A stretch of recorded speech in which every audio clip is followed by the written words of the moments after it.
Hello everyone, I am श्रुति गुप्ता। अपने पिछले कुछ वीडियोस में हमने ऑपरेटर्स का प्रैक्टिकल इम्प्लीमेंटेशन देखा कि इन ऑपरेटर्स को कैसे यूज करते हैं। साथ ही ऑपरेटर्स के टाइप्स हमने देखे थे। तो अगर आपने वो वीडियो नहीं देखी है तो उसका लिंक मैं नीचे दे दूंगी। लेकिन आज हम देखने वाले हैं increment and decrement operator. Increment या डिक्रीमेंट ऑपरेटर होते क्या हैं? जैसे प्लस प्लस प्लस प्लस क्या है? Increment operator. तो अगर इस ऑपरेटर को किसी वेरिएबल के साथ हम लगाएं तो उस वेरिएबल की वैल्यू 1 से इंक्रीज हो जाती है। इसी तरीके से माइनस माइनस डिक्रीमेंट ऑपरेटर है, जिसको किसी ऑपरेटर के साथ हम यूज करें तो उसकी वैल्यू 1 से सब्ट्रैक्ट हो जाती है। या तो हम सब जानते हैं, लेकिन इसमें भी पोस्ट फिक्स इंक्रीमेंट या प्रीफिक्स इंक्रीमेंट ऑपरेटर यूज किया जा सकता है। प्रीफिक्स यानी अगर हम ऑपरेटर को ऑपरेंड के पहले लगाएं तो क्या होगा, या ऑपरेटर को ऑपरेंड के बाद लगाएं तो क्या होगा। तो यही आज का टॉपिक है हमारा, prefix and post fix increment and decrement operator. तो आज इसको प्रैक्टिकली हम देखेंगे कि इस तरह के ऑपरेटर्स को अगर हम पोस्ट फिक्स या प्रीफिक्स में यूज करें तो उसका रिजल्ट क्या आता है। चलिए, हमने टर्बो C++ ओपन कर लिया है। इसमें हमने एक कमेंट एंट्री डाल दिया है, साथ ही हेडर फाइल्स इंक्लूड कर ली है और मेन फंक्शन स्टार्ट कर दिया है। तो किसी भी प्रोग्राम का एग्जीक्यूशन मेन फंक्शन से स्टार्ट होता है। तो सबसे पहले मैं कुछ वेरिएबल डिक्लेयर कर लेती हूँ, suppose A, B and C। अब यहाँ a की वैल्यू मैं इनिशियलाइज कर देती हूँ, a equal to 10, b equal to 2 and c equal to plus plus a into b। Suppose मैंने यह एक्सप्रेशन लिखा। अब मैं प्रिंट करना चाहती हूँ c की वैल्यू को, cout c एंड l। लेकिन इसके पहले अगर मैं a और b की भी वैल्यू प्रिंट कर दूं, a की वैल्यू एंड l और अगला स्टेटमेंट b की वैल्यू को प्रिंट करने के लिए एंड l।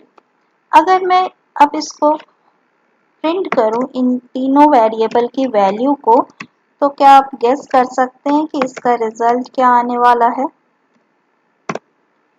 अब मैं फाइल को सेव कर लूं। अब इसे कंपाइल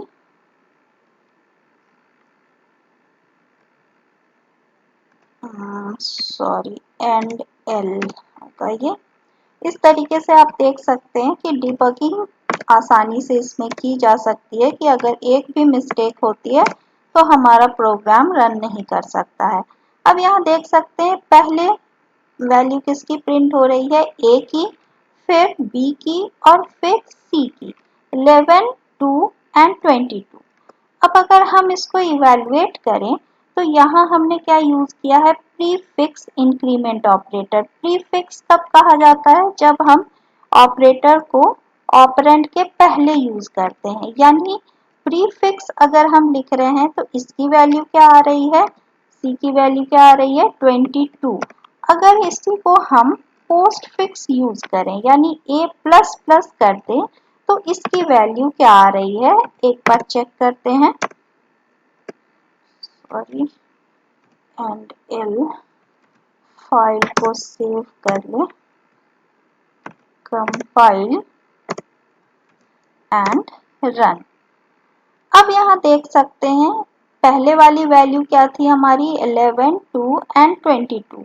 अभी जो वैल्यू आ रही है ये क्या है? 11, 2 एंड 20।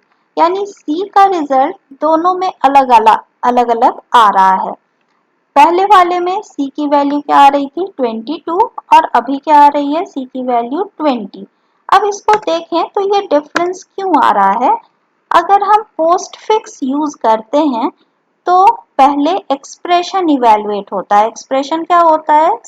जब हम ऑपरेटर और ऑपरेंड से मिलाकर कोई स्टेटमेंट लिखते हैं, उसमें ऑपरेंड के अलावा लिटरल्स या कांस्टेंट भी हो सकते हैं, तो कोई भी ऐसे मैथमेटिकल या लॉजिकल एक्सप्रेशन लिखा जा सकता है ऑपरेटर का यूज करके, तो वह एक्सप्रेशन कहलाता है। अब यहाँ क्योंकि मैंने पोस्ट फिक्स यूज किया, तो पहले यह वैल्यू एक्सप्रेशन को इवैल्यूएट किया जाएगा। ए की वैल्यू क्या थी 10 और बी की क्या थी 2, तो यानी सी की वैल्यू क्या आएगी 20, और उसके बाद ए की वैल्यू इंक्रीज होगी। लेकिन अगर हम प्रीफिक्स यूज करते हैं, पहले यूज करते हैं ऑपरेटर को, तो ये क्या करेगा? पहले इस ऑपरेंड की वैल्यू इंक्रीज होगी, यानी इस केस में ए की वैल्यू क्या हो जाएगी 11 और बी की वैल्यू 2, यानी सी की वैल्यू क्या आएगी 22।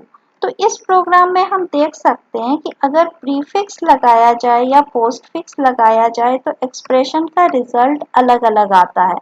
सिंपली अगर हम यूज करें, सपोज एक्सप्रेशन में इसका यूज हम नहीं करें, डायरेक्टली अगर मैं यूज करूं a इक्वल टू 10 और a प्लस प्लस, और यहाँ भी मैं a की वैल्यू को प्रिंट कर दूं काउट a एंडल, c और b को मैं हटा दूं, ठीक है। अब यहाँ मैं क्या यूज कर रही हूँ, a की वैल्यू को इंक्रीमेंट ऑपरेटर के थ्रू चेंज कर रही हूँ, लेकिन ये कैसा ऑपरेटर है? Post fix. Okay, save, compile and अब यहाँ देख सकते हैं पहले स्टेटमेंट में a की वैल्यू क्या प्रिंट हो रही है 10, और नेक्स्ट स्टेटमेंट में a की वैल्यू 11 प्रिंट हो रही है। क्यों? क्योंकि प्लस प्लस ऑपरेटर का यूज किया गया, तो a की वैल्यू इंक्रीज हो गई। अब अगर मैं प्रीफिक्स का यूज करूं तो देखें क्या आउटपुट आता है, कंपाइल एंड रन। अब यहाँ देख सकते हैं यहाँ भी सेम आउटपुट मिल रहा है जो हमारा पिछला आउटपुट था 10 एंड 11। तो यह कहा जा सकता है कि अगर सिर्फ ऑपरेंड के साथ कोई एक्सप्रेशन नहीं है, सिंपली ऑपरेंड की वैल्यू हम इंक्रीज या डिक्रीज कर रहे हैं, तो ऑपरेंड की वैल्यू जरूर चेंज होगी, उस पर कोई फर्क नहीं पड़ेगा। लेकिन इसको अगर हम किसी एक्सप्रेशन में लिखें तो एक्सप्रेशन का रिजल्ट चेंज हो सकता है। जैसे मैंने दिखाया था, सी की वैल्यू दोनों केस में अलग अलग आ रही थी अगर हम प्रीफिक्स कर रहे थे एंड पोस्ट फिक्स कर रहे थे। तो यह हमेशा याद रखना है कि प्रीफिक्स यानी अगर पहले लगा है तो पहले उस वेरिएबल की वैल्यू चेंज होगी, फिर जाके एक्सप्रेशन इवैल्यूएट होगा। पोस्ट फिक्स, पोस्ट यानी बाद में, तो अगर बाद में ऑपरेटर लगा है तो पहले एक्सप्रेशन इवैल्यूएट होगा, फिर उस ऑपरेटर के थ्रू ऑपरेंड की वैल्यू इंक्रीज या डिक्रीज होगी। तो इसी तरीके से अगर हम डिक्रीमेंट ऑपरेटर लगाएं तब ये क्या करेगा,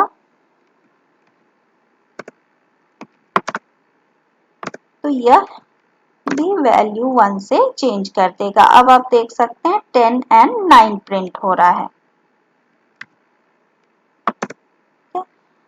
तो अगर इंक्रीमेंट एंड डिक्रीमेंट ऑपरेटर में पोस्ट फिक्स एंड प्रीफिक्स आपको समझ में आ गया तो आप इजीली किसी भी एक्सप्रेशन को लिख सकते हैं। तो यह इंक्रीमेंट एंड डिक्रीमेंट ऑपरेटर अगर आपको समझ में आया तो इस वीडियो को लाइक, शेयर एंड सब्सक्राइब करें। Thank you and have a nice day.